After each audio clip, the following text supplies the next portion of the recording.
Good morning friends আমি চলে এসেছি মনীষ কিচেনে। আশা করি তোমরা কালী পুজো ভালোই কাটিয়েছো, আমিও ভালো কাটিয়েছি। আমি মনীষ কিচেনে এসে একটা মাটনের কোরমা রান্না করব। তার জন্য মাটন নিয়ে নিয়েছি 2 কেজি, আর এইদিকে কাঁচা লঙ্কা অনেকটা রসুন নিয়ে নিয়েছি, আর আদা যেহেতু বাটা আছে তাই জন্য আদাটা বাটবো না। দেখতে থাকো, সঙ্গে থাকো।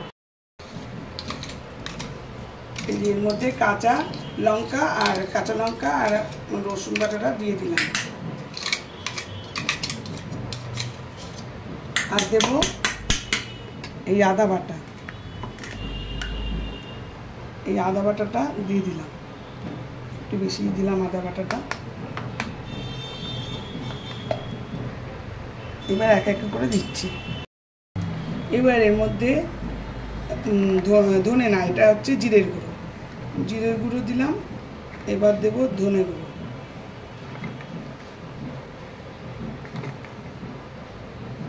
সব 3 চামচ করে দিলাম, আর লঙ্কার গুঁড়ো বেশি দেবো না,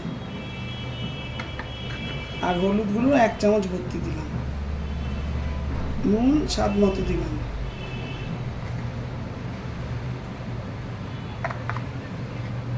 ব্যাস,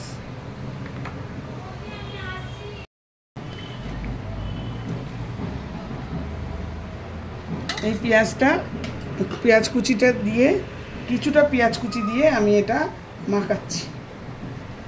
এটা বড় জায়গা লাগবে, বড়। এই যে এই সবগুলো মাখিয়ে রেখেছি, এইবার আমি এর মধ্যে তেল দিয়ে দিচ্ছি। তেল দিয়ে রাখলাম, তেল দিয়ে এবার আরেকবার মাখিয়ে নিচ্ছি।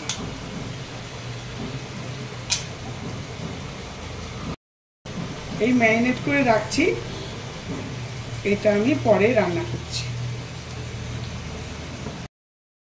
এই যে আমি মাংসটা ম্যারিনেট করে রেখেছি, এইবার আমি সেটা শুরু করব। মাংসটাকে এবারে কষাবো। এই যে তার জন্য আমি এই যে তেল দিলাম,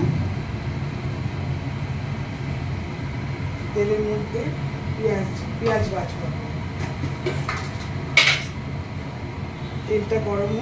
তেলটা গরম হলে পেঁয়াজ ভাজবো। এই যে তেল গরম হয়ে গেছে, এইবারতে আমি একটু পেঁয়াজটা ভাজবো।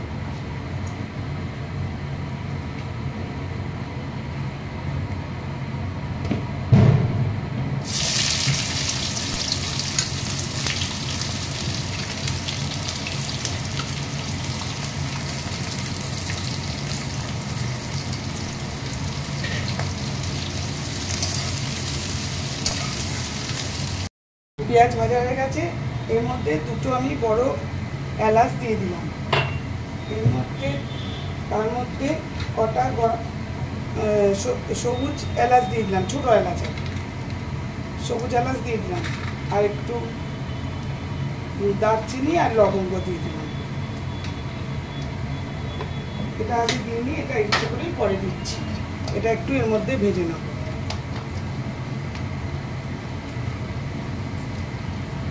পেঁয়াজটা আধ ভাজা হয়েছে, আধ ভাজার বেশি হয়ে গেছে। তারপরে এটা আমি এখানে ভাজছি মশলাটা, তারপরে এটা ভাজলে ভালো সেন্ট বেরোবে। এবার 2টো শুকনো লঙ্কা দিলাম, 2টো আর তেজপাতা দিলাম। এটা এর মধ্যে ভাজাবো, এর মধ্যে ভাজবো।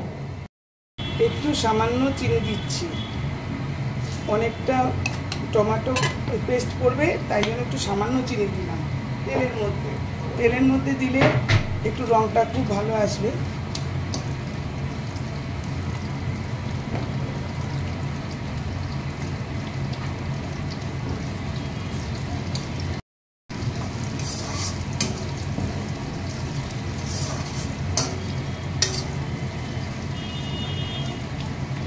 এবারে টমেটো পেস্টটা দিয়ে দেবো।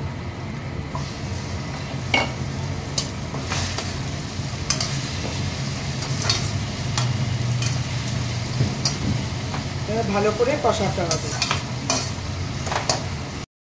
বন্ধুরা, পেঁয়াজটা কষানো হয়ে গেছে, মাংসটা ঢেলে দিয়েছি। এটা আমি দেখাতে ভুলে গেছি। এই যে পেঁয়াজ কষানোর পরে, পেঁয়াজ টমেটো পেস্ট এইসব কষানোর পরে এবার মাংসটা এর মধ্যে ঢেলে দিয়েছি। এবার এটা খালি কষাবো এখন। অনেকক্ষণ কষাবো। জানেন তো মাংস কষাতে কষাতেই মানে আদা হয়ে যাবে।